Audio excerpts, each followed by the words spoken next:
നമസ്കാരം. അപ്പോൾ ഇന്ത്യൻ 2, അതായത് ഉലകനായകൻ കമലഹാസൻ നടിക്കുന്ന മഹാ ഡയറക്ടർ ശങ്കർ ഡയറക്ഷൻ ചെയ്തിരിക്കുന്ന ഇന്ത്യൻ 2 തീർച്ചയായിട്ടും ഈ മാസം റിലീസിംഗിൽ ഒരുങ്ങുകയാണ്.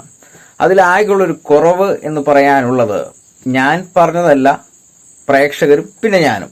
തീർച്ചയായിട്ടും AR റഹ്മാൻ എന്ന് പറയുന്ന ആ ഒരു മ്യൂസീഷ്യനെ, അതായത് ഇന്ത്യൻ സിനിമയുടെ ആദ്യ ഭാഗം നമ്മളെല്ലാവരും കണ്ടതാണ്, കേട്ടതാണ്. തീർച്ചയായിട്ടും ആ ഒരു സിനിമയിലെ സോങ്ങുകളും മ്യൂസിക്കും ഇപ്പോഴും തലച്ചോറിലും ഹൃദയത്തിലും ആഴ്ന്നിറങ്ങി നിൽക്കുകയാണ്. ഏതൊരു സെക്കൻഡ് മൂവ് ചെയ്താലും ആ ഒരു സോങ് ഒരിക്കലും നമ്മുടെ ഹൃദയത്തിൽ നിന്നോ അല്ലെങ്കിൽ തലച്ചോറിൽ നിന്നോ ഒരിക്കലും പോകില്ല. ആ രീതിയിലാണ് AR റഹ്മാൻ എന്ന് പറയുന്ന ആ ഒരു മാജിഷ്യൻ, മ്യൂസിക്കിന്റെ മാജിഷ്യൻ എന്ന് വേണമെങ്കിൽ പറയാം, അദ്ദേഹം ചെയ്തിരിക്കുന്നത്. തീർച്ചയായിട്ടും ആ ഒരു മ്യൂസിക് ഡയറക്ടറെ ഈ ഒരു ചിത്രത്തിൽ നിന്ന് ഒഴിവാക്കിയത് എന്തിന് എന്നുള്ളൊരു ക്വസ്റ്റ്യൻ ഒത്തിരി വീഡിയോസ് നമ്മൾ അപ്ലോഡ് ചെയ്തായിരുന്നു. തീർച്ചയായിട്ടും ഒത്തിരി പേർ അതിൽ ഒരു 100%